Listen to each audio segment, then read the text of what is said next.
Hey guys, tonight we start with the silk, sweat and subtle power games of a concubine in feudal Japan. Imagine being trained your entire life to master the fine art of sex, walking, sighing and seducing a daimyo with the exact angle of your wrist. So before you get comfortable, take a moment to like the video and subscribe, but only if you genuinely enjoy what I do here. And let me know in the comments where you're tuning in from and what time it is for you. It's always fascinating to see who's joining us from around the world. Now, dim the lights, maybe turn on a fan for that soft background hum, and let's ease into tonight's journey together. Dawn arrives with all the subtlety of a polite knock. No roosters, no fanfare. Just the faint glow through rice paper doors and the soft shuffle of servants pretending they aren't judging your futon posture. You lie perfectly still, not because you're rested, but because any abrupt movement might undo your status as graceful and mysterious. In truth, your back hurts, your hair is flattened on one side, and you've had a dream involving eels you'd rather not analyse. But none of that matters now. This is the first scene of the day's performance. You are the star. And also the stage decoration. Your attendants enter in hushed tones, bowing so low you briefly consider stepping over them. A warm basin is set before you, as if to say, "Here is your dignity, now scrub behind your ears." They begin their work, cleansing, brushing, preparing you to look less like someone who just woke up and more like a porcelain enigma. Your face is washed gently, your hair brushed with reverence. Not because they love you, but because they've seen what happens to court women who show up with frizz. Meanwhile, you maintain the correct expression. Serene, detached, and only mildly annoyed. Still silent, because heaven forbid a concubine speak before being powdered. You glance at your reflection in a polished bronze mirror. You look like someone who has opinions, but is paid not to share them. Perfect. From beyond the sliding screen comes the muffled laughter of the daimyo, who apparently has energy this morning. That's either a promising sign or a warning. You make a mental note to avoid direct eye contact with his favourite concubine until after tea. You rise from the futon like a swan emerging from fog, assuming the swan has slightly numb legs and a tight obi, waiting in her near future. Your sleeves are laid out. The incense is lit. The illusion begins. And as you stretch your shoulders, just slightly, you whisper the universal mantra of women everywhere. Here we go again. Now that you're upright and pretending you didn't sleep on your neck wrong, it's time for makeup. Or as it's known in the concubine industry, historical self-erasure with a side of toxins. Step 1. The white powder. Made from crushed rice and, in some cases, enough lead to qualify as a building material. Your attendant starts patting it onto your face like she's trying to cover up a crime scene. The goal? Eliminate all signs of life. If your skin tone resembles anything found in nature, you're doing it wrong. Next comes the neck and chest. Because heaven forbid the daimyo glimpses a patch of skin that doesn't look like it was painted on by a ghost. You sit still while they go to town with the puff, occasionally resisting the urge to sneeze and ruin your new identity. Then, the eyebrows. Yours? Irrelevant. They're painted over and redrawn several centimetres too high, creating a look that says, "I'm surprised by everything and emotionally unavailable." It's considered alluring, in theory. Now the lips. You'd think they'd be fully painted, but no, just a dainty little red blob in the middle. It's supposed to look demure. Instead, it looks like you kissed a plum and ran away. But you nod approvingly anyway, because this is how tradition works. If it feels strange and mildly unflattering, you're probably doing it right. And finally, the pièce de résistance, teeth blackening. Yes, really. A sticky iron paste is carefully brushed onto your teeth, making your smile look like it's been censored. Supposedly, this signals that you're off limits. In practice, it only confuses people and gives you one more reason not to grin too often. Throughout this whole ordeal, you sit like a statue being vandalised by a very polite team of artists. You do not move. You do not comment. You certainly do not ask, is this really necessary? The answer is always yes. Not because it makes sense, but because it's been done this way for centuries, and no one wants to be the first to blink. By the end, you look like a painting come to life. If the painting was done by someone who hated skin and liked drama. After being powdered into an emotionally distant kabuki mask, it's time to get dressed. And by dressed, we don't mean slipping into something comfortable. We mean willingly entering a fabric-based endurance challenge. Step 1. Underlayers. These are the breathable cotton pieces meant to stop your fancier garments from fusing with your soul during summer. They do not succeed, but at least they give you the illusion of ventilation. Next come the inner robes. Decorative, symbolic, and entirely unnecessary, except that they're absolutely required. Each one must be put on in the right order, or your social status drops faster than a clumsy geisha on ice. Colour combinations? Entirely coded. For example, dark red over pale green means elegant but mysterious, while white over gold says, "Please don't talk to me before tea." Then there's the outer kimono. Heavier, shinier, much less forgiving. By now, your sleeves are long enough to smother a rival concubine if needed, which, incidentally, is why no one stands too close during morning prep. And finally, the obi, the sash that ties it all together and quietly tries to murder your spine. It's pulled tight enough to remind you you're not allowed to breathe freely until sunset. A well-tied obi can say many things: refinement, poise, and the quiet desperation of someone one sneeze away from full collapse. You don't dress yourself, of course. You stand still while two attendants wrap, fold, tug, and adjust you like they're trying to make origami out of a human being. They don't speak.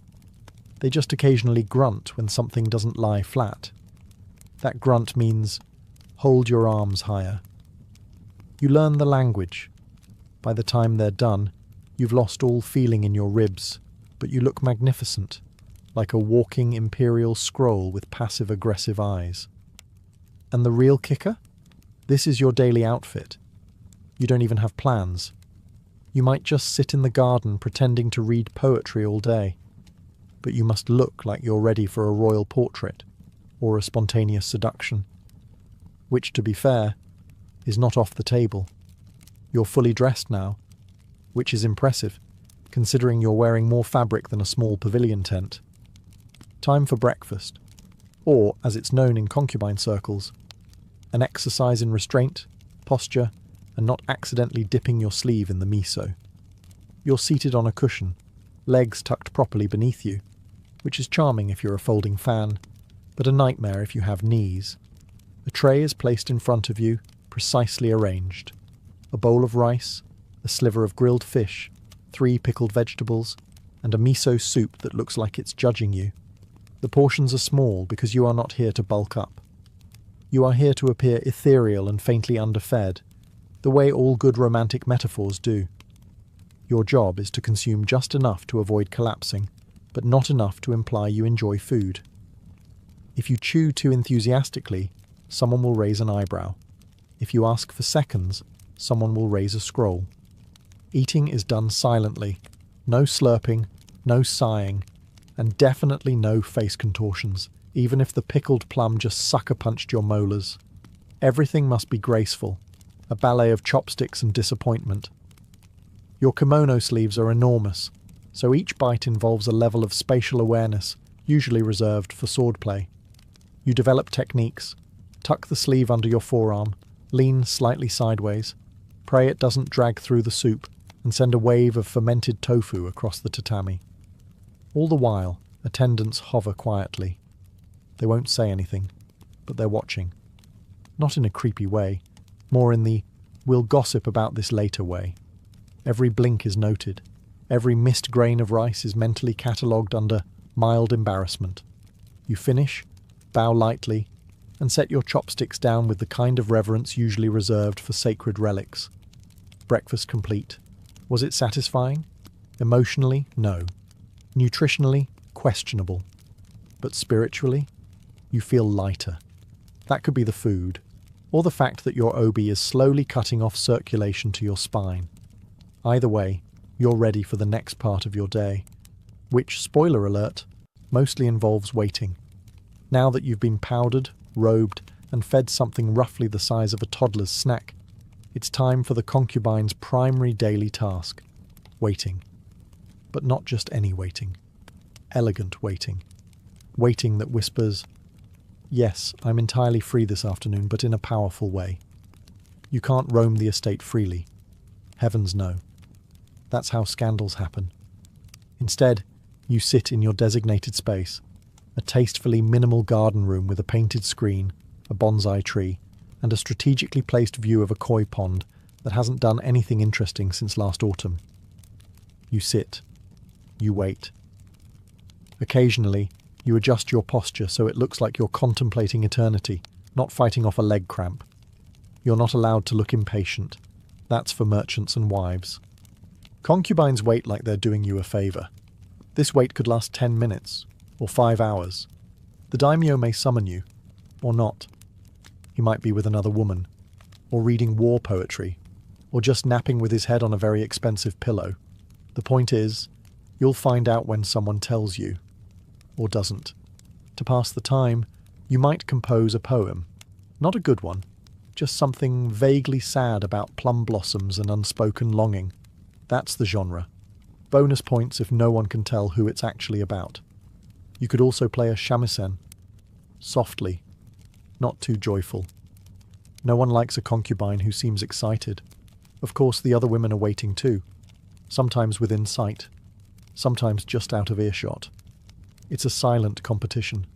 Who looks most serene? Who adjusted her robe just right? Who caught the eye of the messenger delivering tea to the daimyo's quarters? It's chess, played with glances, posture, and whether or not your obibow is tied fashionably off-centre. And the trickiest part? Looking like you're not waiting at all. You must appear as though your entire sense of self-worth doesn't hang on the possibility of being summoned tonight, which of course it absolutely does. But you're a professional. You sigh, quietly, beautifully, and look off into the distance, preferably towards something poetic, like a falling leaf, or a koi that looks equally bored. If the morning was about preparation, the afternoon is about positioning, and we're not talking about yoga. This is courtly social strategy, dressed in floral silk and scented with plum blossom oil. By now, the other concubines are fully assembled. You exchange nods, shallow bows, and smiles that look warm, but could cut glass. This isn't friendship, it's scented espionage. Everyone's watching, listening, and very quietly trying to destroy each other's reputations without ever raising their voices. The room is calm, the tension is floral, the topics of conversation are trivial, by design.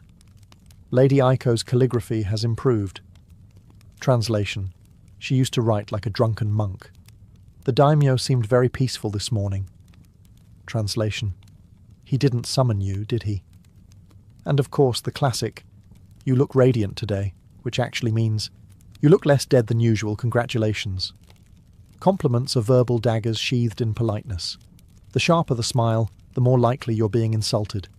A well-timed observation about someone's kimono being bravely modern can spark a week-long existential crisis. You navigate all of this with grace, or at least you pretend to. Smile gently. Tilt your head when listening. Appear impressed by someone's haiku, even though it was clearly plagiarized from a folding screen. Then comes the moment someone mentions the daimyo. Maybe he was seen walking near the pond. Maybe he paused to examine a fan one of the other concubines left out, by accident. The room becomes still, but casually still, like no one's definitely panicking on the inside. This is when the performance deepens. You must seem interested in him, but not too interested. Confident, but not cocky. Available, but untouched. It's like trying to be a dessert that everyone wants, but no one's sure is safe to eat. And through it all, you keep your voice soft, your posture impeccable, and your insults indirect. This is how status is gained. Not through war, through whispers. And if you leave the room with even one rival doubting her sleeve choice, her poem, or her scent, you've done well today. You haven't been summoned. Yet. But hope springs eternal, and also sweats discreetly under 12 layers of silk. So, as the sun crawls past its highest point, and you've survived another round of eye contact diplomacy, it's time for your just-in-case bath. Not mandatory, just highly recommended.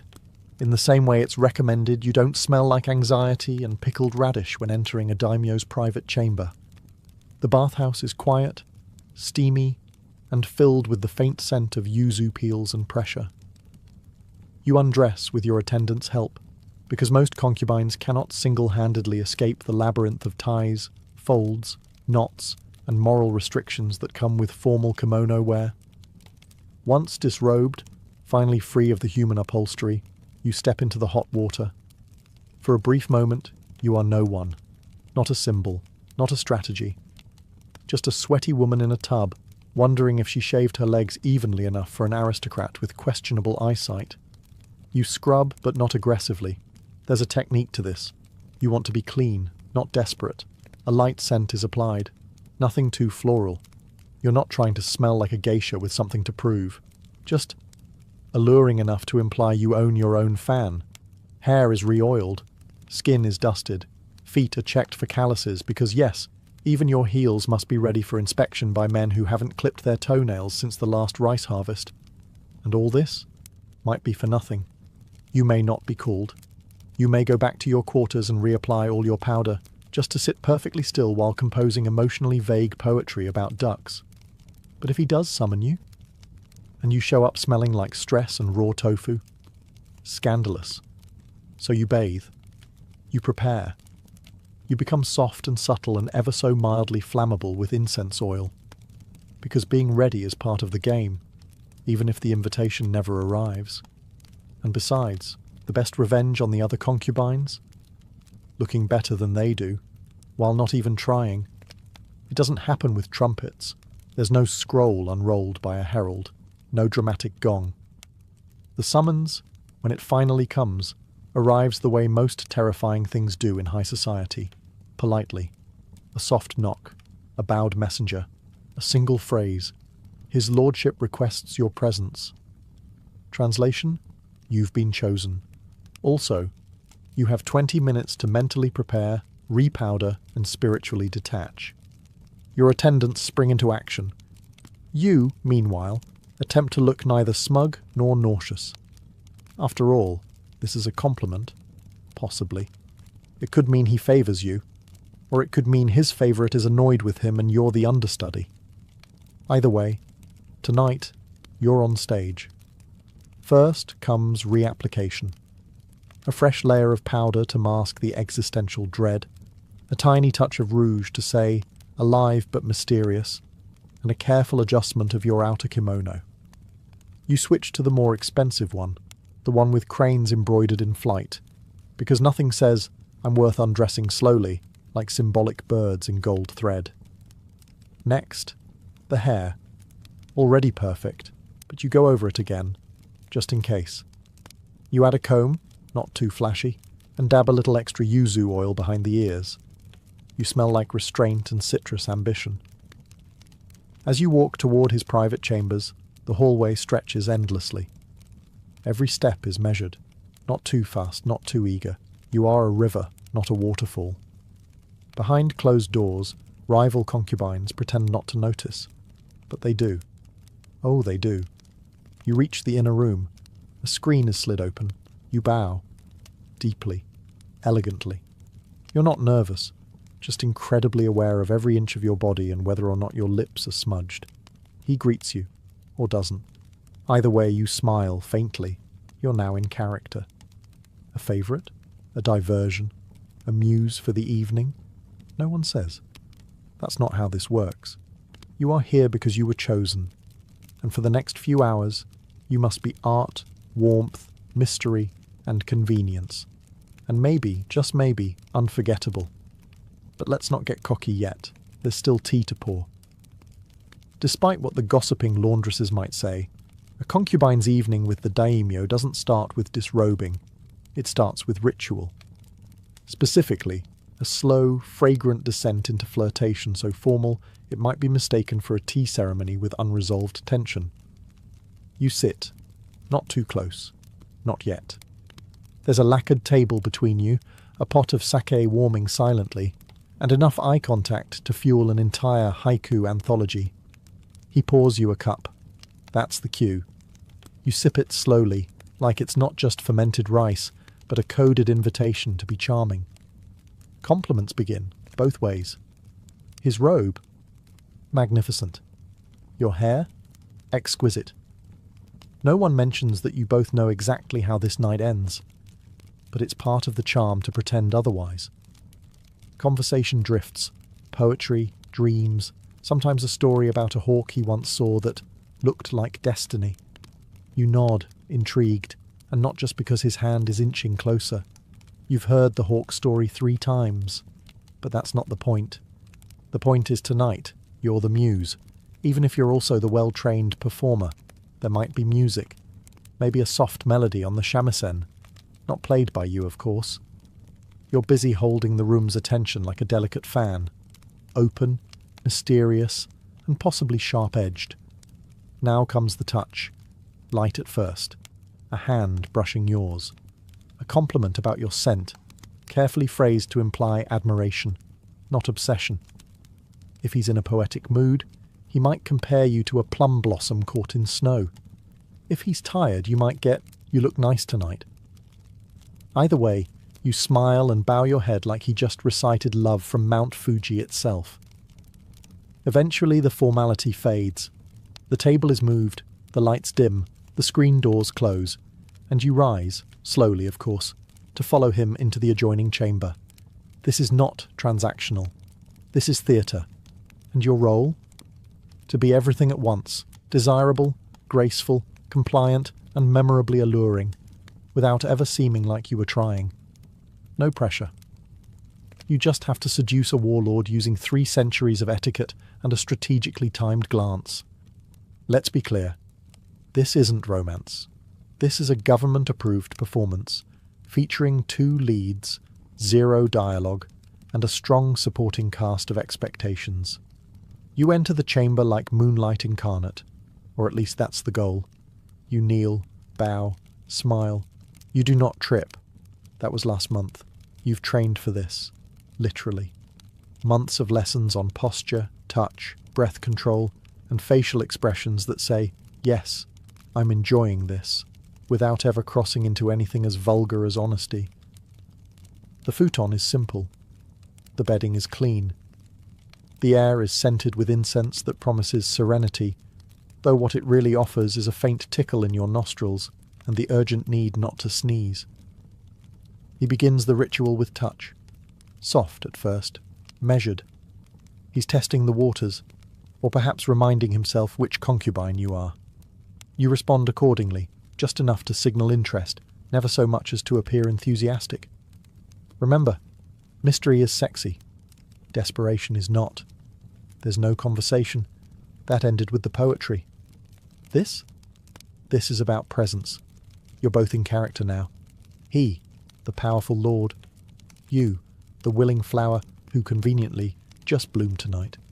You move the way you were taught, gracefully, precisely, as if choreographed by someone who's never actually been in love, but read a lot of poetry about it. You make all the right sounds at all the right times.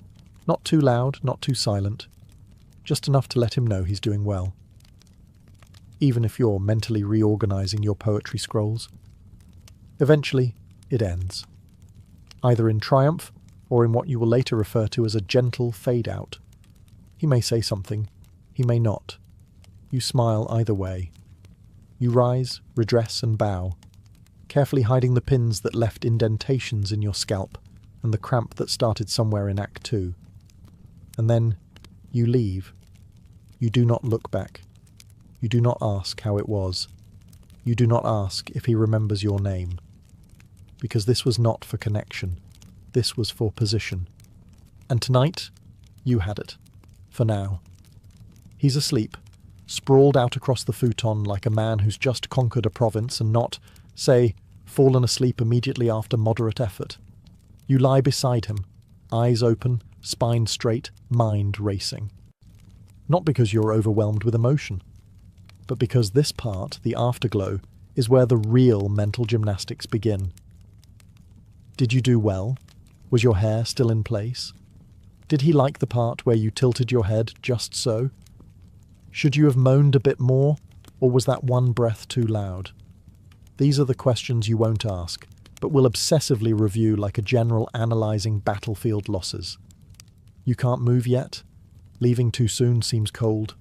Staying too long seems clingy. So you lie there, watching the ceiling, counting the bamboo slats and wondering if the other concubines are awake. Probably. They can smell a summoning like wolves smell fear. The silence is heavy. Not unpleasant, just full.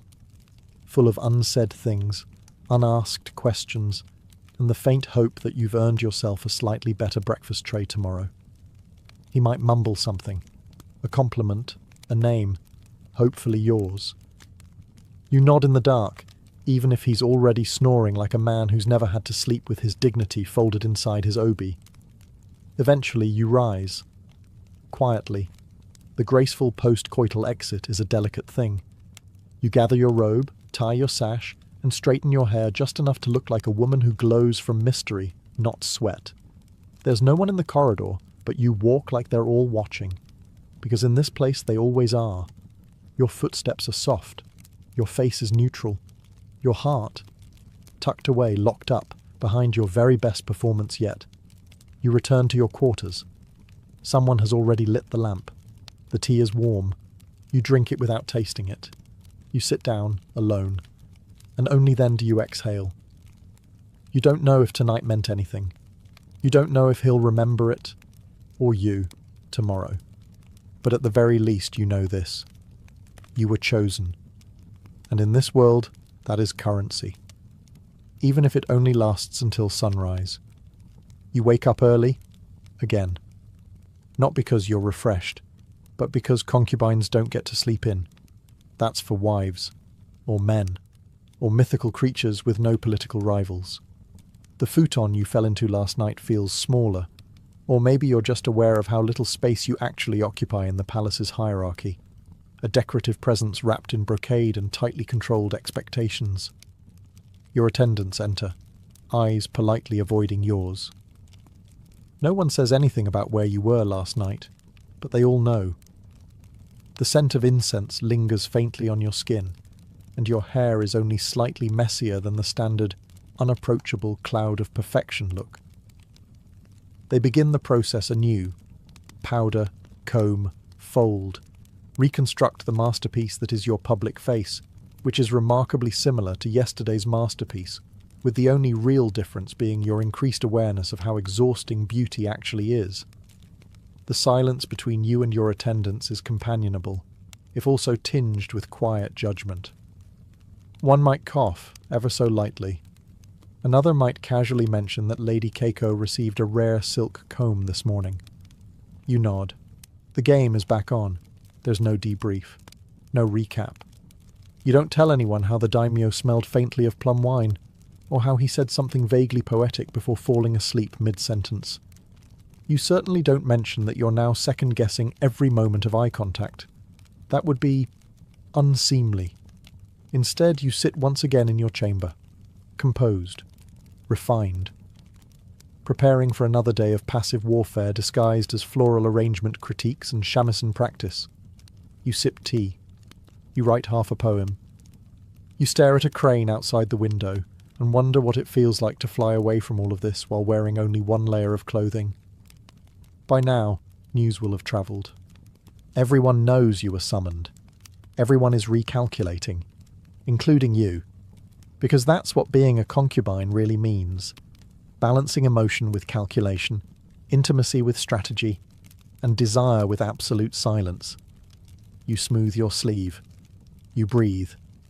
Today, you are not the favourite, but you are still in the game.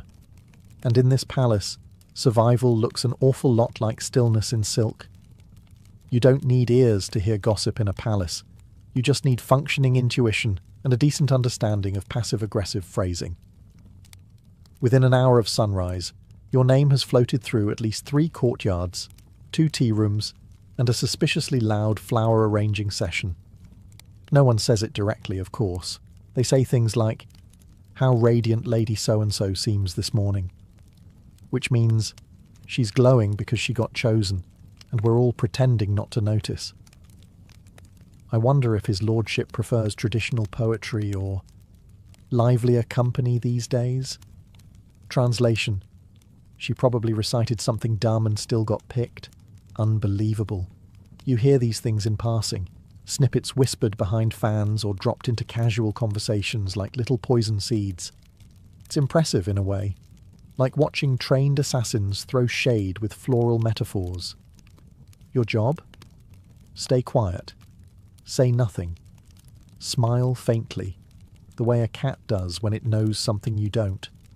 Because engaging in gossip is risky, but being the target of gossip and reacting, fatal. So instead, you vanish a little. You take longer walks. You sit slightly further from the group. You practice your calligraphy with such focus that people begin to wonder if you're either deeply enlightened or quietly scheming. Either way, good, because in the concubine arena, invisibility is a superpower. The loud ones get noticed. The noticed ones get envied, and envy here is basically a decorative dagger in a silk sheath. You respond to barbed compliments with kindness so polite it's insulting. "Oh, you think my robe is too elaborate? Thank you. It was a gift." Smile. Bow. Exit the scene. You survive on restraint, timing, and the occasional knowing glance that suggests you could destroy someone, if you cared enough. And while others scramble for proximity to power, you perfect the art of subtle distance. You don't need to always be in the spotlight, because you were already in it once. It starts subtly. Fewer glances, slower summons. One day, the maid forgets your favourite incense. Another, your tea arrives lukewarm. The message is clear, not harsh, not cruel, just indifferent. You are no longer tonight's mystery. Someone else is. She's new, or not. Maybe she's just had a glow-up and a conveniently timed poem. Either way, she's suddenly the focus. The fan of attention has turned, and it's not pointing at you. You handle it like a professional. No complaints, no dramatics. Just a slightly longer pause before bowing to the daimyo, and an almost imperceptible tightness in your smile when someone says, "Isn't it lovely how youthful Lady Hana looks these days?" Of course it is. Youth is so charming, so temporary. Now comes the test. Can you stay poised while being quietly replaced? Can you fold your hands and compliment your successor's hairpin while mentally calculating how long she'll last before she trips over her own ambition? This is the unspoken part of the job. Not just being chosen, but being unchosen gracefully. The fall from favour is not a scandal, just a shift in the tide. You're still in the palace, still dressed like a painting, still performing. But the spotlight has moved, and now you have to survive in the shadows, without looking like you care. You still show up to the garden, still compose poems, still sit perfectly still during afternoon tea while everyone tries to read into the way your cup trembles. But the truth is, you do care. Of course you do. Not just for him, but for the position, the validation, the tiny power that came with being the centre of a very controlled universe. And now? Now you are a supporting character in someone else's story. But you're still here, still powdered, still composed, still waiting. Because in a palace like this, everything shifts eventually. Fortunes, fashions, favourites. All it takes is a wrong word, a broken fan, or a poetic metaphor about rain that sounds a little too personal. So you wait, not bitter, just patient. Because if favour can fade, it can also return. And you'll be ready when it does. Eventually, the paint comes off. Not just the white rice powder you wear like armour, but the performance, the posture, the careful pauses between each word. At some point, whether it's years later or just a moment in solitude, You catch a glimpse of yourself without the costume. And the strange thing is, you're still there. Beneath the layers of fabric, reputation, jealousy, poems, and politeness lives a woman who remembers everything. The first summons, the first compliment, the first time she realized she was no longer the favourite. You've played every part. Muse, rival, mystery, shadow. You've smiled through rejection and composed haiku while quietly planning your emotional survival. And what do you have to show for it? A spine stronger than your obi, a memory sharper than any court gossip, and an entire palace of women who either fear you, envy you, or quietly hope they age half as well as you have. Because here's the secret no one talks about. Concubines age. They fade, but they also endure. And in a world built around staying desirable, endurance is the most rebellious act of all. You no longer rush to the mirror when the messenger arrives. You no longer wonder if your hair is pinned at the right angle for seduction. Some days you skip the full makeup ritual and just sit by the koi pond, because sometimes watching fish do nothing feels more honest than trying to look like a poem. You still dress in silk, yes, but now you wear it for yourself. And when the new girls arrive, powdered, bright-eyed, walking the same hallway you once conquered, you smile. Not kindly, not cruelly, just knowingly. Because you've played the game. You danced on the edge of power with your lips painted and your voice lowered to a whisper. And you're still here. Still graceful. Still dangerous in silence. What remains when the paint wears off? You do. And that's more than anyone ever expected. In ancient Babylon, the line between the sacred and the sensual wasn't just blurred, it was obliterated. The heart of this mystery lay in the towering temples of Ishtar, goddess of love, fertility, and war. Unlike the prudish morality that came centuries later, the Babylonians saw sexuality as a divine bridge, a way to reach the gods, not offend them. Within these temples, ritual sex wasn't just accepted, it was expected. And it wasn't done in shadowy corners, but in full view of heaven. According to ancient sources, particularly Herodotus, that tireless gossip of the classical world, every Babylonian woman, at least once in her life, was required to present herself at the temple of Ishtar. There she would wait, adorned in perfume and prayer, until a stranger approached her and tossed a silver coin into her lap, the goddess's price. No woman could refuse. The act itself, sex with a man she didn't know, was not seen as scandalous, but sacred.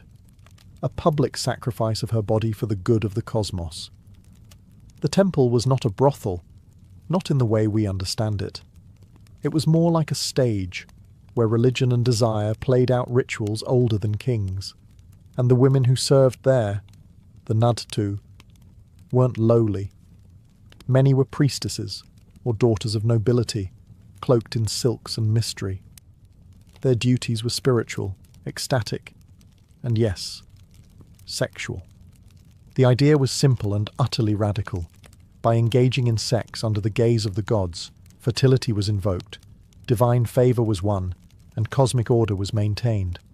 The land would bear crops, the rivers would flow, wombs would swell. It wasn't sin, it was sacred ecology. But let's not romanticize it entirely. Even in antiquity, not everyone agreed with this so-called sacred sex. Later Mesopotamian rulers would try to distance themselves from the practice, perhaps out of moral reform or political pressure. But for a brief golden window in Babylon's history, the body was not a vessel of shame. It was the altar, and the whispering walls of Ishtar's temple still echo with those long-forgotten moans of worship. If Babylon turned sex into sacred duty, the ancient Greeks turned it into theatre, one with masks, wine, and secrets. At the centre of this was Dionysus, the god of wine, ecstasy, and revelry. And nothing captured his spirit quite like the Dionysian mysteries, private initiation rites where participants sought to dissolve the boundaries between human and divine. These weren't your typical temple visits. The mysteries were held deep in groves or hidden sanctuaries, away from the public eye. only the initiated could enter, and what happened inside was closely guarded. Outsiders speculated about wild orgies and drunken chaos, but the truth, as always, is more complex. Participants, men and women alike, prepared through fasting, music, dance, and long processions. They wore masks, animal skins, and sometimes nothing at all. The point was to shed your social identity, your ego, even your name. For a few hours, you weren't a merchant, a servant, or a noble. You were part of something primal, something older than the city walls. Sexual energy likely played a role, not as entertainment, but as a symbol of rebirth and unity. In a society where most of life was highly structured, these rites allowed for a controlled collapse of order. They promised catharsis, a temporary breakdown of barriers between man and woman, rich and poor, mortal and God. But it wasn't just a wild night in the woods. The mysteries were said to offer deep transformation. Those who returned claimed to have touched the divine, to have glimpsed something beyond reason. And indeed, many initiates described a feeling of renewal, as if the chaos had burned away their illusions. Of course, not everyone approved. Philosophers like Plato distrusted these ecstatic rituals, fearing they would lure people away from logic and discipline. But for many Greeks, the Dionysian mysteries were a necessary counterpart to their rigid public lives. They offered something that temples and politics could not: emotional truth. And that's the key. These rituals weren't about scandal. They were about transcendence. By embracing the wildness within, the Greeks believed they could access something sacred. In ancient Egypt, fertility wasn't just about crops or childbirth. It was the very lifeblood of the kingdom. And no river symbolized that better than the Nile. Each year its floodwaters would rise, spreading rich silt and life across the land. The Egyptians saw this as a divine act, a sacred union between sky and earth, and they celebrated it with rituals that were anything but subtle. One of the most intriguing festivals was held in honor of the god Min, a deity of fertility, agriculture, and masculine vigor. His statues left little to the imagination. Often shown with an exaggerated, permanent sign of virility, Min was not just a symbol of life, but of potency. At his annual festival, crowds would gather to watch the pharaoh himself participate in a ceremonial harvest, cutting the first sheaf of grain as an offering to the god. But this wasn't just a farming event. Dancers would perform nude or scantily clad, celebrating the beauty of the human body and its role in creation. Ritual chants, rhythmic drumming, and incense created an atmosphere that blurred the line between spiritual exaltation and sensory pleasure. Women played a key role in many of these ceremonies, especially during the Festival of Drunkenness, dedicated to the goddess Hathor, patron of love, music, and joy. This wild annual celebration involved wine, music, and ecstatic dancing, meant to honor the myth in which Hathor saved the world by drinking herself into a stupor. Participants believed that by reenacting the goddess's drunken joy, they were restoring cosmic balance, bringing chaos into order. Were there sexual undertones? Almost certainly, but they weren't seen as taboo. The Egyptians didn't view sexuality through the lens of guilt or shame. For them, it was part of nature's cycle, as vital and sacred as the flooding Nile.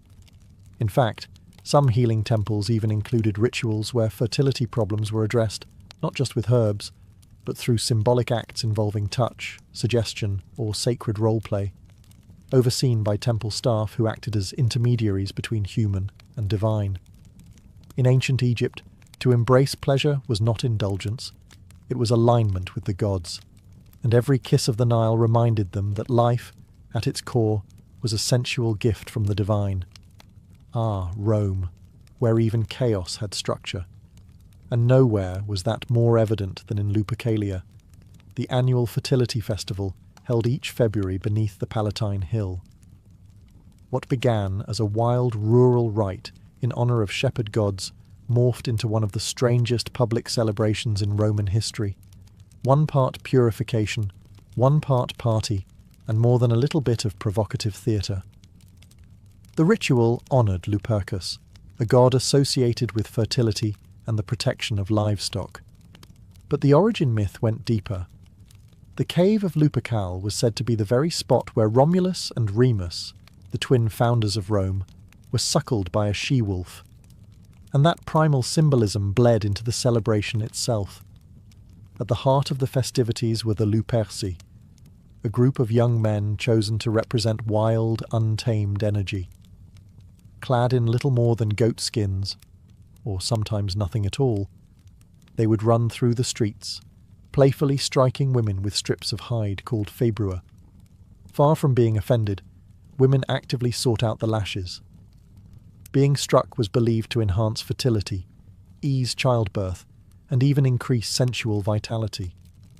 It was messy, loud, and unapologetically earthy. There were sacrifices, feasting, and bawdy songs. But there was also a sense of sacred intention. Lupercalia marked the cleansing of the city, a symbolic brushing away of winter's stagnation to make room for spring's renewal. Sexual overtones were present, sure, but wrapped in layers of myth, nature, and destiny. Later Roman poets, including Ovid, would write about Lupercalia with a mix of humour and nostalgia. And while conservative voices tried to tame the festivities over time, the tradition held strong for centuries, until Christianity eventually swept in with a stricter moral lens.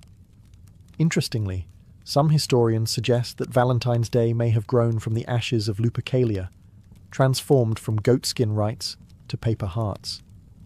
But the root idea remained: fertility, love, and the strange human urge to ritualize desire. Rome didn't separate the physical from the sacred. It wrapped them around each other like vines on a temple column, sometimes tangled, always connected. And for one wild day each year, the people let their inner wolves run free. If Lupercalia was a public spectacle, the Eleusinian mysteries were its spiritual opposite: secretive, sacred, and solemn. Celebrated annually for over 1,000 years in ancient Greece, these rites revolved around the myth of Demeter and Persephone, and offered initiates a powerful glimpse into life, death, and rebirth. But beneath the poetic myth and theatrical silence, some scholars believe the ceremonies may have included symbolic, perhaps even sensual, elements cloaked in allegory. Held in the sanctuary of Eleusis, just northwest of Athens, the mysteries drew thousands of participants, from philosophers to farmers. Unlike most Greek religious practices, these rituals weren't exclusive to social status or gender. The only requirement? Secrecy. To reveal what happened inside was punishable, sometimes by death. The rites centered on the story of Persephone, the maiden abducted by Hades and taken to the underworld. Her mother, Demeter, goddess of agriculture, mourned so deeply that the earth itself withered. Their eventual reunion symbolized the return of life in spring and the hope of life after death. What does that have to do with sex? Potentially, everything. The myth itself is deeply symbolic: abduction, descent, reunion, and fertility. Some scholars argue that the secret climax of the Eleusinian mysteries involved a dramatic reenactment, possibly including a ritualized union between actors playing Persephone and a divine male consort. Whether literal or purely symbolic, the experience was said to be overwhelming, emotionally, psychologically, and perhaps physically. Participants fasted, walked in torchlit processions, drank a mysterious potion called kykeon, and entered the telesterion, the inner chamber where the final rites occurred. Whatever they saw in that space left them forever changed. Many described it as a moment of enlightenment, an intimate encounter with divine truth. No one ever wrote down what happened. That's how deeply the vow of silence was respected. The Eleusinian mysteries weren't about pleasure for its own sake. They were about transformation, the possibility that sensuality and divinity might meet, not in opposition, but in union.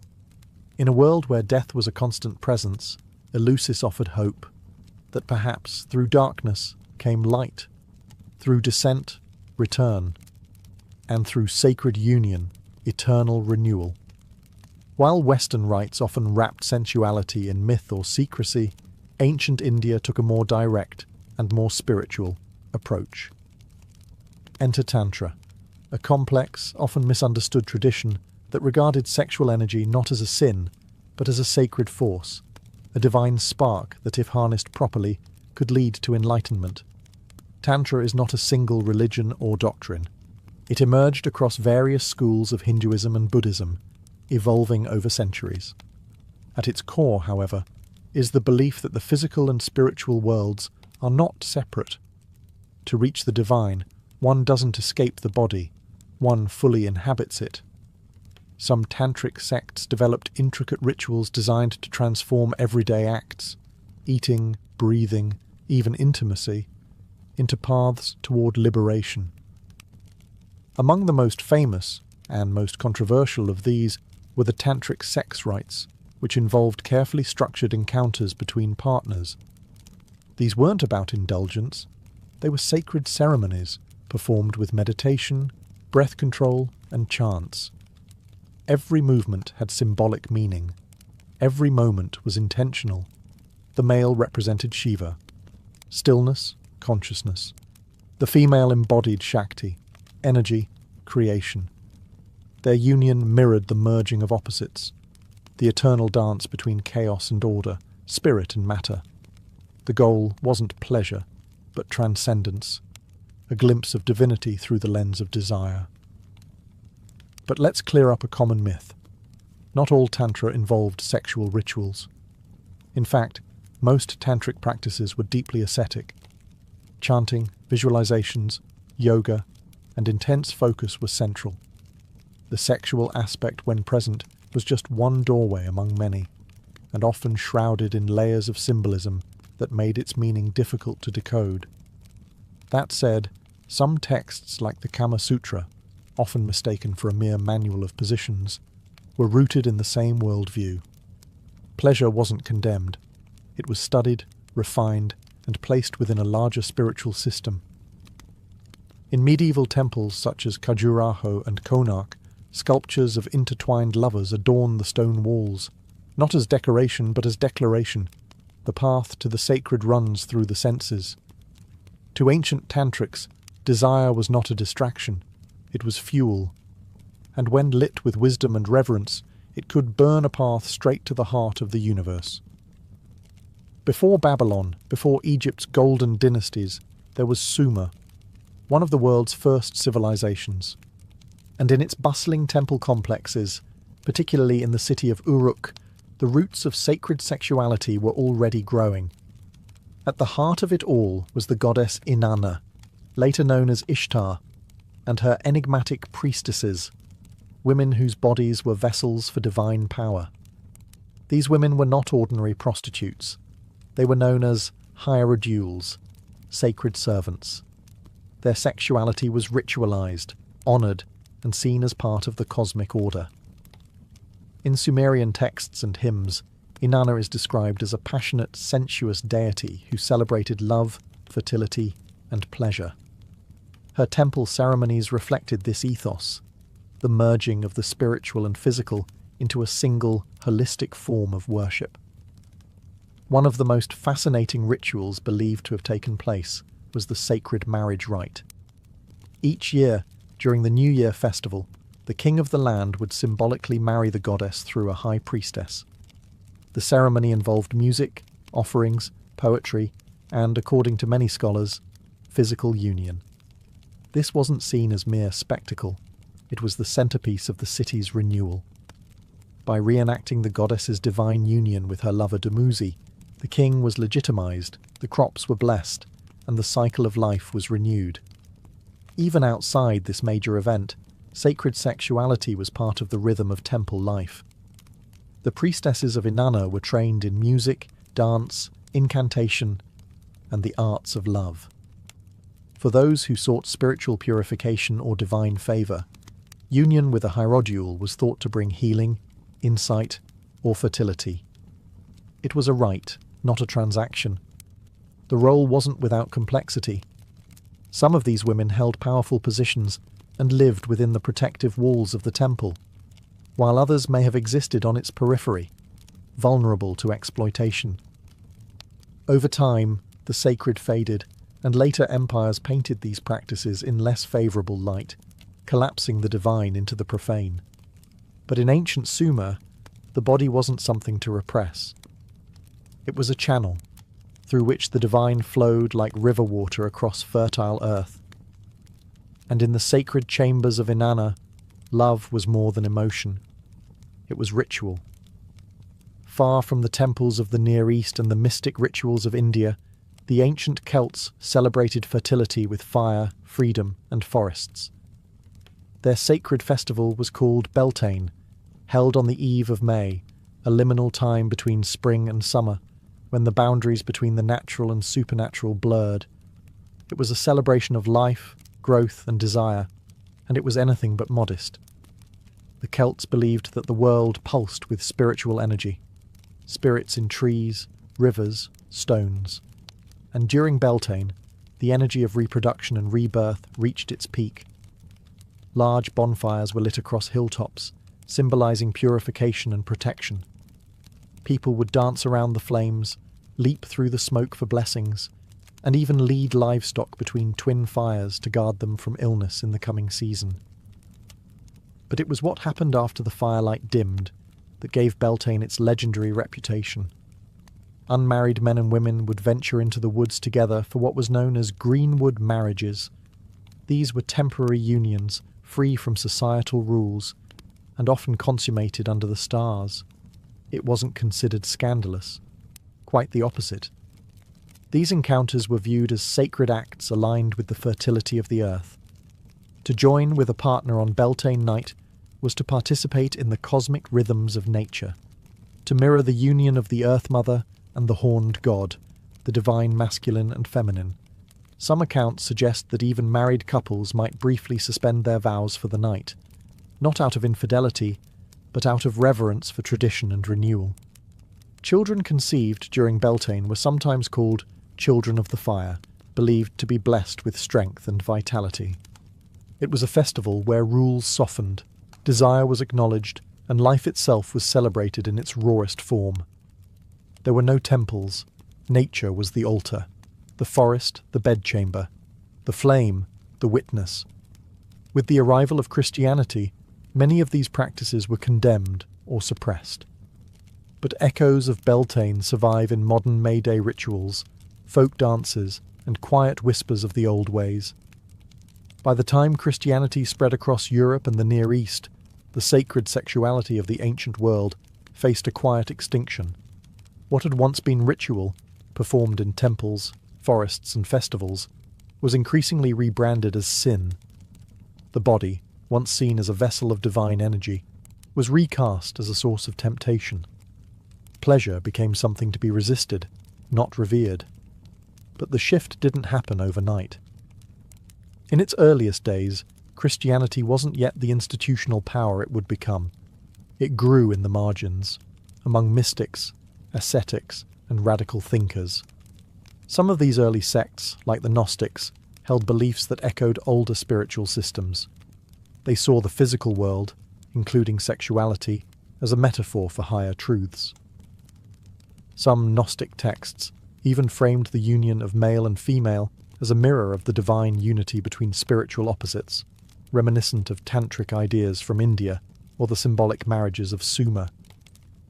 One particularly mysterious sect, known as the Courtesans, reportedly practiced spiritual rituals that included physical union, believing that true enlightenment required experiencing all things, including desire, without shame or fear. These fringe communities were quickly labelled heretical by the emerging church, their writings destroyed or buried. But hints remain, in dusty codices, gospels excluded from the Bible, and the quiet survival of old symbols repurposed for new dogma. As orthodoxy tightened its grip, rituals of sacred sexuality were driven underground. Temples were razed or converted. Festivals like Beltane were rebranded or forbidden. The sacred prostitute became a sinner. The sensual mystic became a heretic. But people, being people, remembered. in secret, in story, in symbol. Medieval mystics like Hildegard of Bingen wrote of divine ecstasy that sounded suspiciously physical. Visionaries described spiritual rapture using the language of union and passion. Even saints, in their moments of closest communion with God, often used metaphors that blurred the line between body and spirit. And so the sacred didn't vanish. It transformed. What began in the groves of Eleusis, in the chambers of Inanna, and in the forests of the Celts, never truly died. It went underground, into poetry, into dreams, into memory.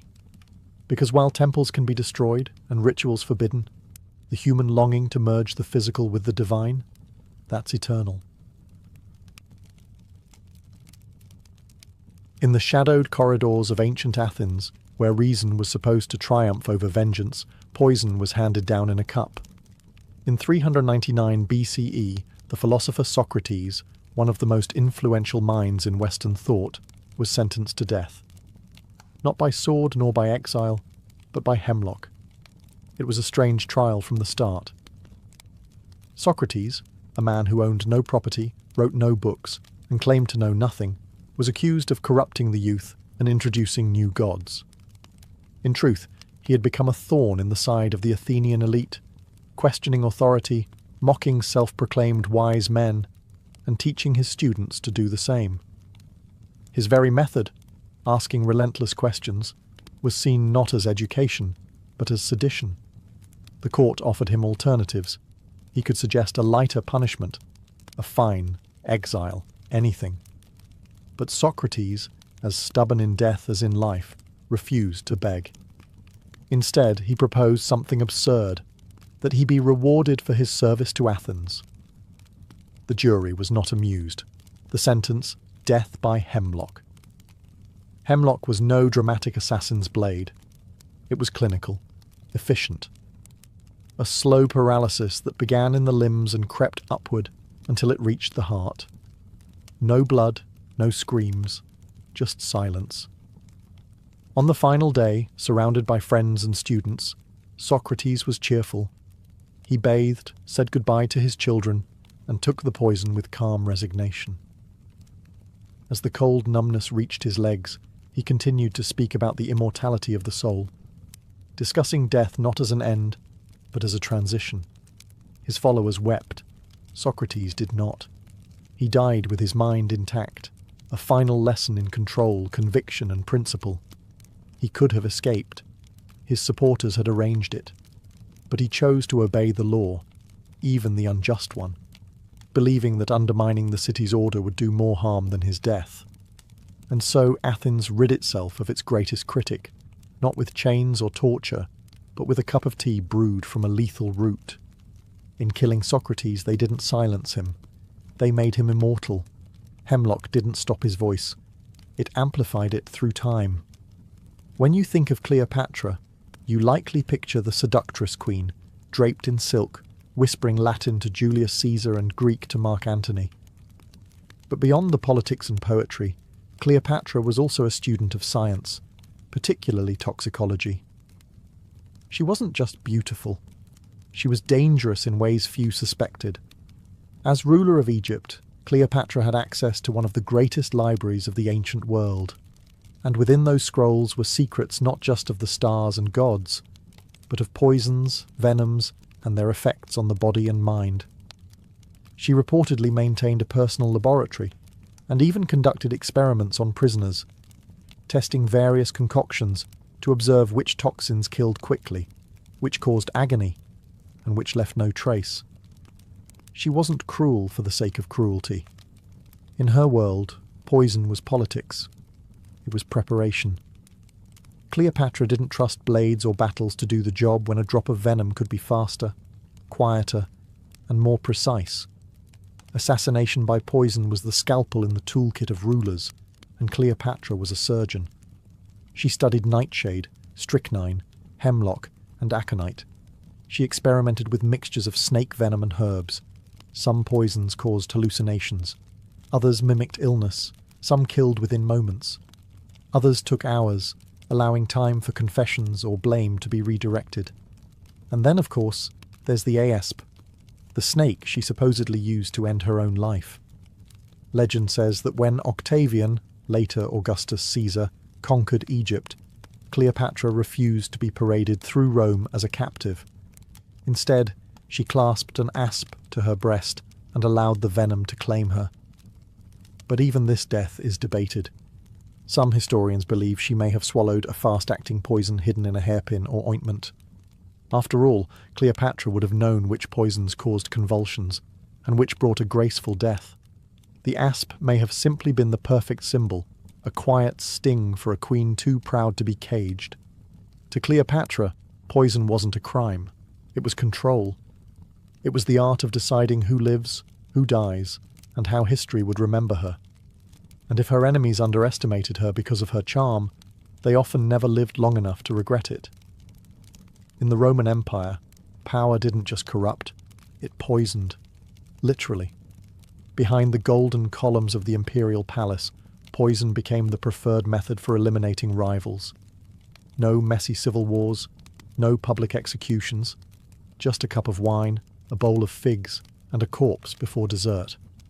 The emperors were no strangers to betrayal, and few trusted their own inner circles.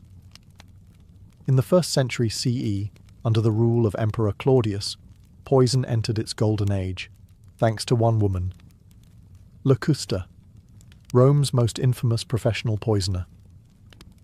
Locusta wasn't just some shadowy figure in a back alley with a vial. She was a trained expert, practically a chemist by ancient standards, who served the political ambitions of the powerful. When Agrippina the Younger, Claudius's wife, wanted her son Nero on the throne, she called on Locusta. The result? A carefully poisoned dish of mushrooms, Claudius's favourite, and a rapid decline in imperial health. But the drama didn't stop there. Once Nero became emperor, he employed Locusta like a royal assassin. When his teenage stepbrother Britannicus posed a threat to his throne, Locusta was again summoned. The young prince died mid-banquet, convulsing in front of horrified guests. Nero was so impressed, he gave Locusta a full pardon, land, and even students to train in her deadly craft. In Rome, poison was the weapon of the educated, aristocratic, subtle, and difficult to trace. While blades left witnesses, poison left doubt. Was it illness? Indigestion? Divine punishment? The paranoia it bred was enormous. Cups were tested, food was tasted, even slaves became suspect. Rome developed elaborate defences, silver spoons to detect toxins, antidotes made of crushed emeralds, and the famous theriac, a universal antidote made from dozens of ingredients, including opium and viper flesh. Yet none of it could stop the slow tide of quiet deaths. Poison, in Rome, was more than a tool. It was a language, a silent negotiation between survival and ambition. And in the halls of marble and blood, it whispered louder than swords. In ancient China, poison was less a crime and more an art. Among the imperial courts of the Han, Tang, and Ming dynasties, it became a subtle language of power, used in whispers, silk sleeves, and teacups. No grand gestures, just a soft breath, and then silence. The Chinese elite were masters of pharmacology. Traditional medicine blurred the lines between healing and harm. A pinch too much of an herb, and the cure became the killer. Court alchemists and palace physicians walked a tightrope, creating antidotes one day, poisons the next. But the true experts of this quiet war were often women, particularly imperial consorts and concubines. Forbidden from wielding swords or political titles, some turned to more discreet methods. A rival could be removed not through scandal, but through sickness. The Empress Dowager might never raise her voice, only her eyebrow. And days later, a challenger would be coughing blood in bed. One infamous example is Empress Lu Ji of the Han dynasty. After securing power, she systematically eliminated threats to her rule, including rivals within the harem. Her methods were grim, including poisoning and slow mutilation. She wasn't just feared, she was legendary. A ruler who used medicine not to heal the empire, but to bend it. Even beyond the palace walls, poison was a feared political weapon. Assassins of secret societies, like the Five Poisons sect, were rumoured to coat blades with toxic herbs or slip lethal tinctures into ceremonial wine. Poison wasn't just effective, it was theatrical, a statement. It said, "I can reach you even here." Because of this, China developed one of the most advanced systems of poison detection in the ancient world. Officials tested meals with silver chopsticks, believing they would tarnish in the presence of arsenic. Imperial kitchens became mini laboratories, not just for flavour, but for safety. In China, poison wasn't impulsive. It was precise, ritualistic, a chess move, not a brawl. And though rarely seen, it ruled dynasties just as surely as emperors did. In the ancient courts of India, there existed a tale so chilling it sounds like mythology, yet appears in royal texts, legends and political treatises. These were the Vishakanyas, or poison maidens, women whose very bodies were said to be lethal, not because they carried daggers, but because they were the dagger. The legend says that certain young girls, chosen at a very early age, were slowly fed minute doses of poison. Day after day, drop by drop, their bodies would build immunity. But in turn, their blood, sweat, and even breath became toxic to others, especially lovers. A kiss from a Vishakanya, it was said, could mean death. Intimacy wasn't passion, it was execution. This practice allegedly began under Chanakya, the cunning strategist and royal advisor to Chandragupta Maurya, around the 4th century BCE. Chanakya was a firm believer in espionage and psychological warfare. According to the Arthashastra, an ancient political manual attributed to him, poison was not just a tool of war, it was a tool of statecraft. Enemies could be seduced and slain without raising a single sword. Were the Vishakanyas real? That's still debated. Some scholars think they were metaphorical, symbols of seductive danger, or cautionary tales against courtly temptation. Others argue there may have been real attempts to create such assassins through gradual poisoning, a practice known in Ayurveda and ancient medicine as Vishakrama. Even if they were legend, the fear they invoked was real. Foreign dignitaries were warned, meals were tested, and any beautiful stranger arriving at court might be seen not as a gift, but a threat in silk. Poison in India wasn't always hidden in goblets. Sometimes it wore jewellery, smiled sweetly, and danced in royal courts. And this idea, that beauty could kill, fed centuries of intrigue, suspicion, and countermeasures. What made the Vishakanya myth so terrifying wasn't just the poison, it was the intimacy of the danger. Death didn't ride into battle. It leaned in close and whispered. If ever a king saw threats in every shadow, it was Herod the Great, ruler of Judea under Roman authority in the 1st century BCE. A man of grand architecture, brutal politics, and deep insecurities, Herod didn't trust swords alone to keep him on the throne. In his court, poison was paranoia made liquid. Herod's reign was infamous for its violence, but not all of his executions were public spectacles. Some were private, very private. As his power grew, so did his fear, of rivals, of Roman suspicion, and most tragically, of his own family. His wife Mariamne, a Hasmonean princess of noble blood, was once the love of his life. But Herod became convinced, wrongly, that she plotted against him. She was executed. So were her mother, her grandfather, and eventually, his own sons. According to Josephus, the ancient Jewish historian, Herod had Mariamne's sons poisoned in secret, under the guise of Roman justice. They were popular, legitimate heirs with royal Jewish blood, and that made them dangerous. Herod couldn't allow any future coup to have a noble figurehead. The poisonings didn't stop there. Herod used informants, interrogators, and yes, poisons, to quietly eliminate anyone who even appeared disloyal. Ministers, servants, relatives. Some were drugged to induce confessions. Others were simply removed with no explanation, their illnesses blamed on divine wrath or bad air. Poison allowed Herod to rule with surgical cruelty. It didn't stir public unrest like crucifixions or beheadings. It was clean, it was discreet, and it sent a message. No one was untouchable, not even those who shared his bloodline. Herod's obsession with poison extended beyond assassination. In his final days, racked with disease and madness, he feared his own death would go unmourned. He ordered that prominent Jewish leaders be gathered and executed upon his death, to ensure there would be national grief. Thankfully, that order was never carried out, but the paranoia that filled his court had long poisoned his legacy. In the grand halls of Persepolis, amid golden columns and carved reliefs of warriors and lions, another battle was unfolding, one not of armies, but of whispers and goblets.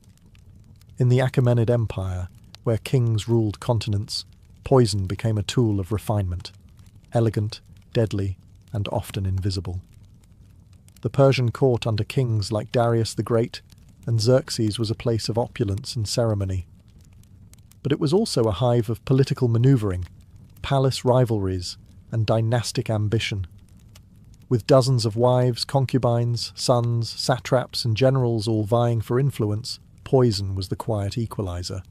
Historical records from Greek sources, especially the ever-dramatic Herodotus, tell of assassination plots cloaked in luxury. Food tasters were standard practice, and kitchens were locked down like military zones. The mere suspicion of poisoning was enough to see a cook or cupbearer executed on the spot. One infamous figure was Bagoas, a Persian eunuch and court official who rose to immense power under Artaxerxes III in the 4th century BCE. According to accounts, Bagoas poisoned not just his enemies, but the king himself, and then installed a puppet monarch, only to poison him too when he proved difficult. Bagoas controlled the court not through armies, but through apothecary jars. Persian knowledge of herbal medicine was advanced, and so was their understanding of toxins. From aconite to arsenic, they experimented with subtle agents, slow-acting substances that mimicked natural illness, or fast ones that struck like lightning. Poison wasn't just a method of execution, it was an art form of discretion. Because in Persia, power was built on appearances. To kill publicly was to risk scandal. But poison. Poison let the empire breathe easily while its enemies died quietly in their beds. A noble would go to sleep feeling victorious, and never wake.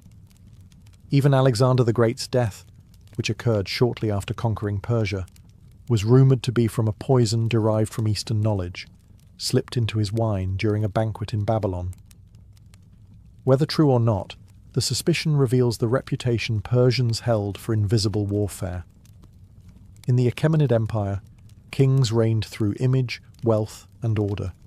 Though less theatrical than the palaces of Rome or the harems of Persia, ancient Israel and its surrounding cultures did not exist outside the reach of poison. In fact, the Bible contains several curious references to deadly herbs, tainted drinks, and divine tests involving toxic brews, suggesting that poison was known, feared, and sometimes used as proof of guilt or innocence. One of the strangest examples comes from the Book of Numbers, where a ritual called the Ordeal of Bitter Water is described. If a man suspected his wife of adultery, he could take her to a priest, who would mix holy water with dust from the temple floor and force her to drink it. The idea was simple. If she was guilty, the cursed drink would swell her belly and curse her womb. If she was innocent, nothing would happen. This wasn't just divine intervention.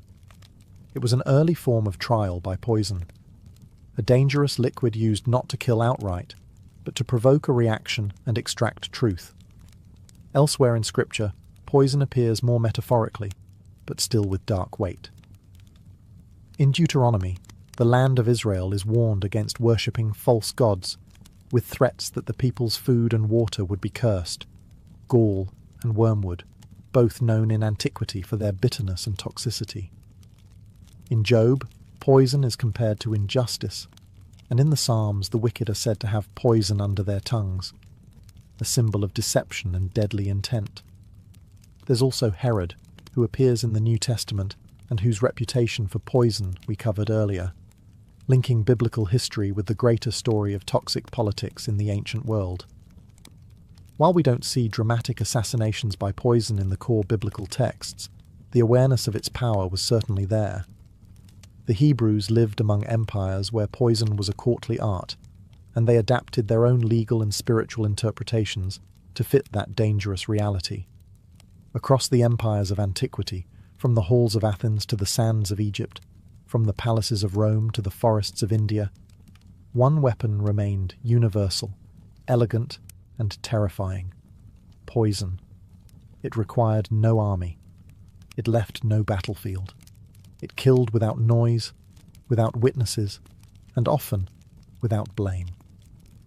In an age where brute force ruled the public square, poison was the preferred tool of the private war. The conflicts fought behind curtains, in bedrooms, banquet halls, and temples. It was a political equalizer, a whisper of death where a shout might bring chaos. But poison was more than a method, it was a message. In ancient times, to die by the sword was honourable. It meant you were a threat worth confronting openly. To die by poison, however, was something else entirely. It meant someone close to you, someone trusted, had made a choice. Poison always involved betrayal: a servant, a spouse, a cupbearer, a family member. It turned every bite into a gamble, every goblet into a test of loyalty. The ancient world respected poison's subtlety. Philosophers saw it as a symbol of fate, of punishment, of power disguised as grace. Religions invoked it as divine judgment, and rulers used it to maintain the illusion of peace while quietly rewriting their bloodlines. What makes poison so enduring is its paradox. It is at once cowardly and clever, invisible yet unforgettable. It doesn't just kill the body, it erodes trust, leaves suspicion, and casts long shadows on legacies. Even today its mythology lingers. The hemlock of Socrates, Cleopatra's asp, the poisoned figs of Claudius, the Vishakanyas of India. These are more than deaths, they are parables. Reminders that in the theatre of power, the deadliest actors are often those who never take the stage. Poison has no face, no voice, no armour. But in ancient history, it shaped dynasties, rewrote successions, and whispered through every corridor of power. It was, and still is, the perfect assassin. It all began with wood, dust, and ingenuity along the banks of the Nile. In ancient Egypt, land of pyramids, priests, and precision, protecting one's possessions was more than practical. It was symbolic. Whether it was grain stored for famine, papyrus scrolls hidden in temple chambers, or treasures entombed with a pharaoh, access had to be controlled. And for that, they invented something revolutionary: the pin tumbler lock. Dating back as early as 2000 BCE, these were the world's first known mechanical locks. Carved entirely from wood, the device was rudimentary by modern standards, but conceptually brilliant. The lock consisted of a horizontal bolt that slid into a frame to secure a door. The bolt had holes drilled into it, and when it was pushed into place, a set of vertical pins dropped down into those holes from above, locking it shut. To unlock it, you needed a key, but not just any key. This early Egyptian key was a large wooden instrument, often resembling a toothbrush with pegs. When inserted into the lock's top, the key lifted the pins out of the bolt holes, allowing the bolt to slide open. No brute force, no chisel, just design and gravity. This was more than just a gadget. It was a philosophy of protection. For the Egyptians, who believed in order, Mahat, over chaos, Isfet, the idea of regulating access, of closing a chamber, of choosing who enters and who does not, carried deep meaning. Locks were used in homes, temples, and tombs. Pharaohs were buried with sealed chambers, sometimes with locked doors and false passages. Security wasn't just about possessions, it was about eternity. What's astonishing is how familiar this technology feels. The basic pin and key concept behind the wooden Egyptian lock still exists in modern metal locks today. Pins dropping into holes, keys lifting them into alignment. It's a 4,000-year-old idea, unchanged in principle. Though the wooden mechanisms eventually decayed and few original keys survived, the design was so effective it spread. It whispered its way from Egypt to the Greeks, then to the Romans, and eventually the rest of the world. Before tumblers clicked and bolts slid into place, there were seals, the silent sentinels of ancient Mesopotamia. In the cities of Ur, Babylon and Nineveh, locks as we know them weren't yet common. But the people of Mesopotamia had already developed a remarkably effective way to secure, authenticate, and restrict access. Their solution wasn't mechanical, it was symbolic. Enter the cylinder seal. These small, intricately carved cylinders were worn around the neck or wrist, like a ring or pendant. Each seal was unique, a personal signature, often etched with mythological scenes, animals, gods, or even cuneiform inscriptions. To use it, a person would roll the cylinder across a soft surface of wet clay, leaving behind a long impression, a kind of ancient barcode. Seals were used to close jars, secure doorways, and protect caskets. If someone tried to break in, the clay seal would crack, making tampering obvious. More than that, the impression itself verified who had closed the container or room. You didn't need a key to open it, you needed a reason to break the seal. It was primitive, yes, but also incredibly effective in a society where reputation and official marks carried enormous weight. In temples, priests sealed sacred storerooms with their personal sigils. Merchants sealed contracts. Even kings used seals to lock away correspondence. Entire economies operated under the authority of this little carved token. Security, in Mesopotamia, wasn't about denial of access through force, but about proof of legitimacy. If the seal was intact, the contents were safe. If it was broken, something was wrong. The seal system also introduced another radical concept: identity as security. The seal wasn't just a tool. It was a mark of trust, authority, and often legal power. Lose your seal, and you didn't just misplace a tool. You lost your name. It's no exaggeration to say that these cylinder seals were the earliest form of two-factor authentication. Not a password, not a PIN, but a physical artifact that said, "This is mine, and only I have the right to open it." While the Mesopotamians relied on seals and the Egyptians mastered wooden pin locks, the ancient Greeks brought a new kind of craftsmanship to personal security. With their growing cities, private homes, temples and treasuries, the Greeks began to develop more compact, durable and practical locking mechanisms. And with them came the rise of the locksmith, a specialized trade in the ancient world. Greek locks were a step forward from Egypt's bulky wooden designs. They often used metal components, though many parts were still fashioned from wood due to resource constraints and cost. The most common form was the bolt lock, where a sliding bar fit into a catch or groove in the doorframe. It was secured in place with a metal pin or peg, and could only be released using a specially shaped key, often made of bronze or iron. But Greek keys weren't the small pocket versions we know today. These were long L-shaped rods, sometimes nearly as long as a human forearm. To unlock the door, the key was inserted into a vertical keyhole and used to lift and manipulate internal pins or pegs, allowing the bolt to slide free. The motion was both physical and symbolic. To carry a key was to carry authority, and to use it was to assert control over a space. Temples used locks to secure votive offerings. Wealthy citizens locked chests filled with coinage or jewellery. Even public buildings had secured archives and storerooms. The technology wasn't widespread. Most common homes relied on wooden latches or simple bars, but in the world of aristocrats, scholars and priests, the lock became an object of both function and status. What set the Greeks apart was not just the mechanics, but the philosophy behind their locks. Security, in Athens especially, was tied to property rights and citizenship. A locked door meant privacy, ownership, autonomy. and the locksmith was no longer a mere artisan. He was a technician of trust. In an era defined by public debate and private drama, the Greek lock was the silent partner, keeping secrets safe behind oak doors and stone vaults. If the Greeks laid the groundwork, the Romans refined it. By the height of the Roman Empire, locks were no longer experimental. They were everywhere, in homes, in temples, in shops, and on the wrists of slaves. The Romans brought structure to everything they touched: roads, laws, armies, and security was no exception. Roman locks became smaller, stronger, and smarter. They used metal components, primarily bronze and iron, which meant these locks lasted longer and were harder to tamper with.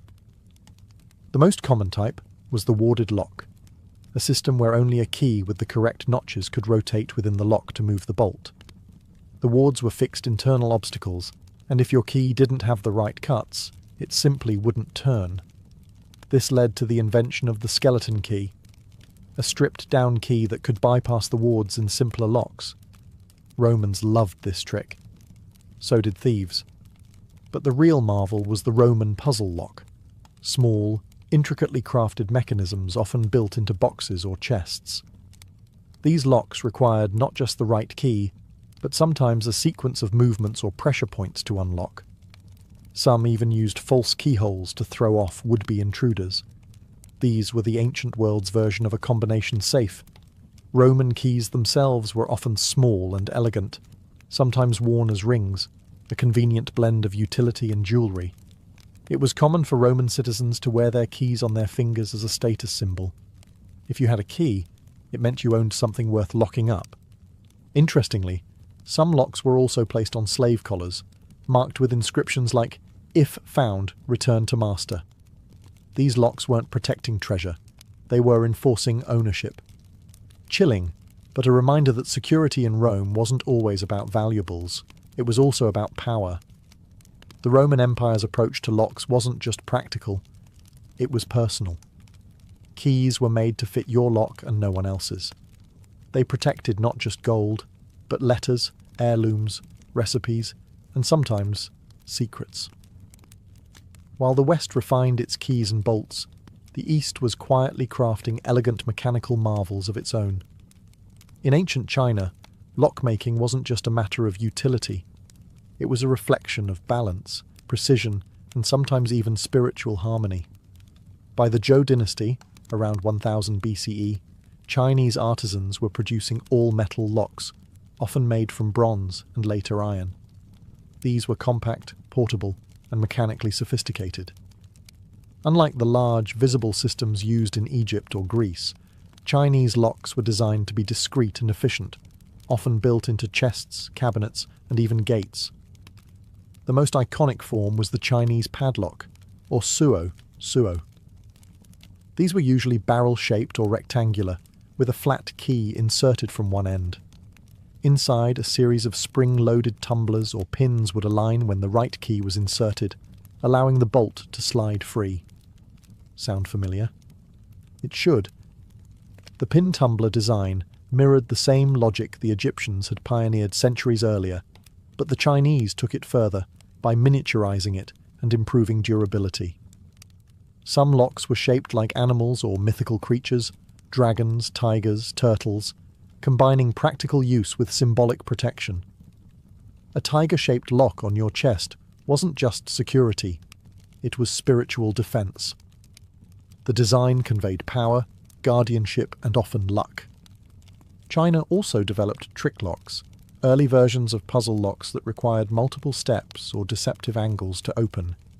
These weren't just used to guard money or jewellery. Scholars and officials stored important documents, calligraphy, or family heirlooms in locked boxes that could only be opened by someone who understood the mechanism. Security was about intellect, not just ownership. Locksmithing became a respected trade. Some artisans kept their techniques secret, passing them down through families. Others innovated new forms that travelled along the Silk Road, influencing security systems as far as the Middle East. In the heart of ancient India, amid temples, scrolls, and intricate palace corridors, security was treated not merely as protection, but as art, ritual, and sometimes even spiritual safeguard. Though India's ancient locks haven't survived in as large numbers as Roman or Chinese counterparts, references in Sanskrit texts and archaeological finds suggest that by the time of the Maurya Empire, around 300 BCE, mechanical locks were not only in use, they were evolving in clever and culturally distinct ways. Indian locks were often used to secure temples, treasure rooms, and storage chests, many of which contained not just wealth, but sacred relics or royal documentation. These locks were primarily metal, small in size, and employed internal levers or pin systems, some using sliding tumblers similar to Chinese and Roman designs. But ancient Indian ingenuity took a special turn toward camouflage security. Carved wooden panels in temples and royal palaces would sometimes conceal hidden compartments or false drawers, protected by secret trigger locks that only a select few knew how to operate. A push in the right spot, a twist of a carved leaf, and a panel would spring open or shut.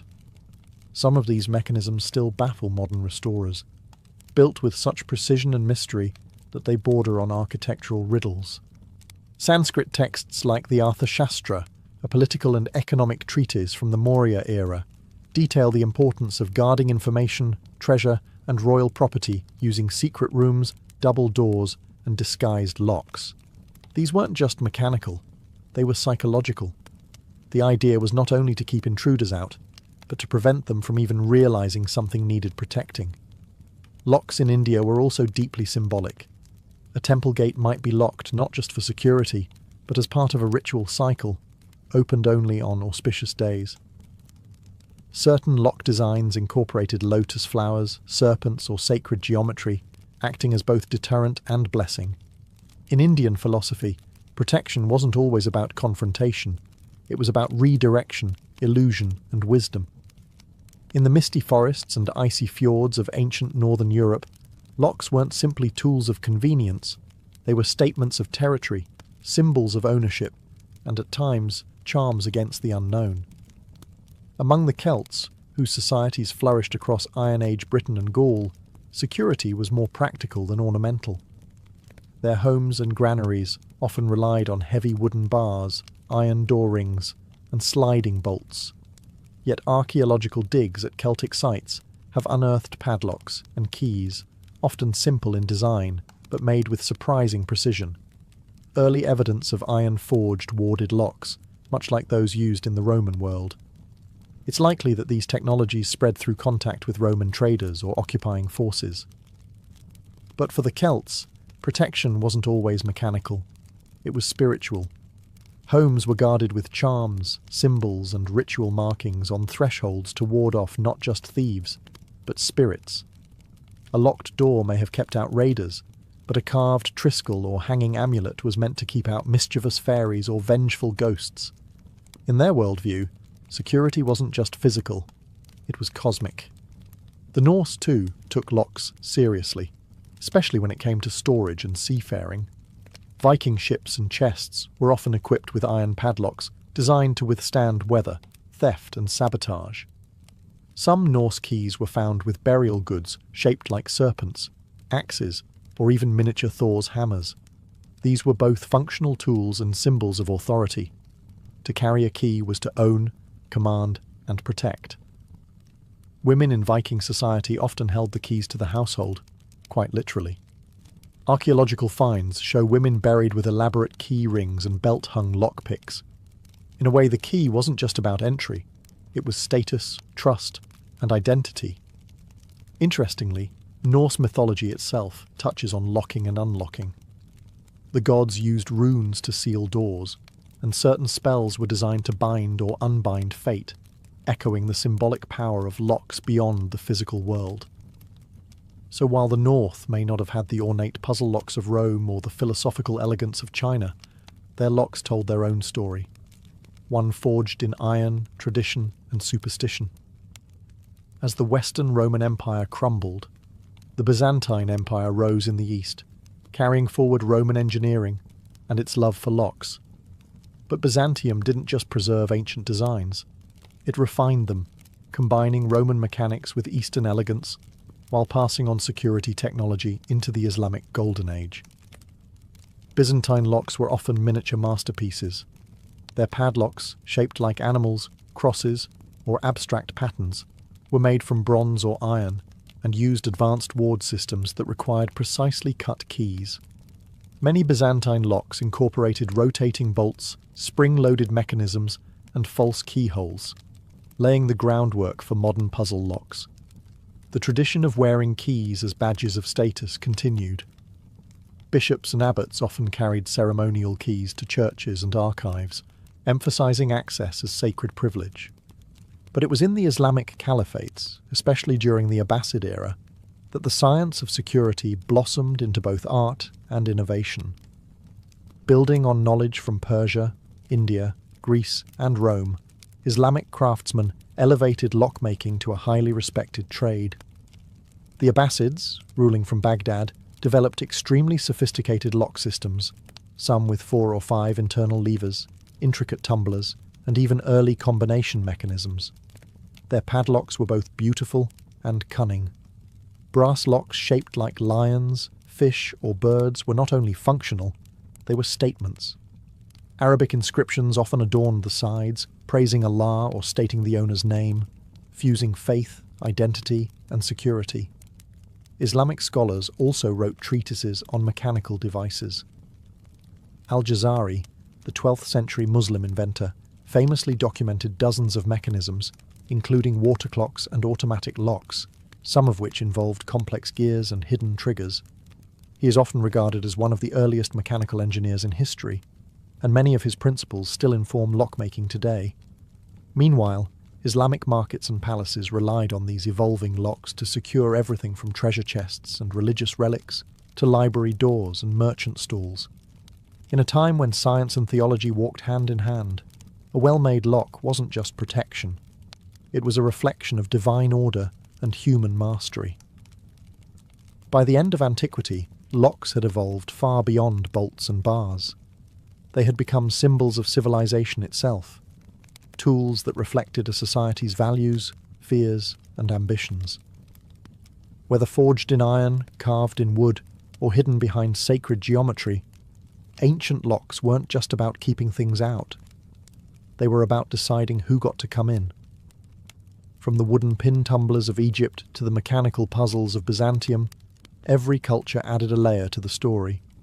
Each key held power, not just practical, but psychological. To possess a key was to hold authority, access, and often secrecy. Locks told you who ruled the house, who controlled the grain, who had the right to touch the scroll, open the shrine, or enter the tomb. And as technology advanced, so did the theatrics of protection. False keyholes, hidden compartments, locks shaped like lions or wrapped in inscriptions. These weren't just defences, they were messages. They said, "I am valuable. I am protected. I know something you don't." Even more fascinating is how locks were shaped by, and in turn shaped, human behaviour. In cultures that valued hierarchy, locks reinforced boundaries. In societies with fluid trade and diverse populations, they protected marketplaces, homes, and temples from mistrust and theft. In religious systems, they safeguarded the sacred, not just from humans, but from the impure, the unworthy, the uninitiated. And then there's the paradox.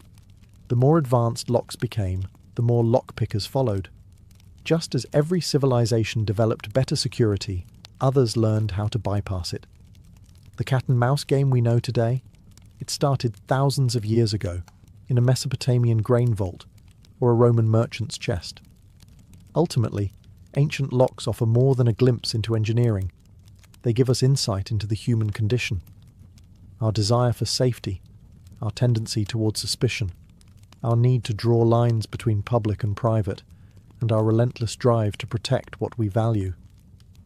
Because even in the ancient world, a locked door wasn't just a barrier. It was a declaration, a quiet, enduring whisper that said, "This matters, this is mine, and only I may open it."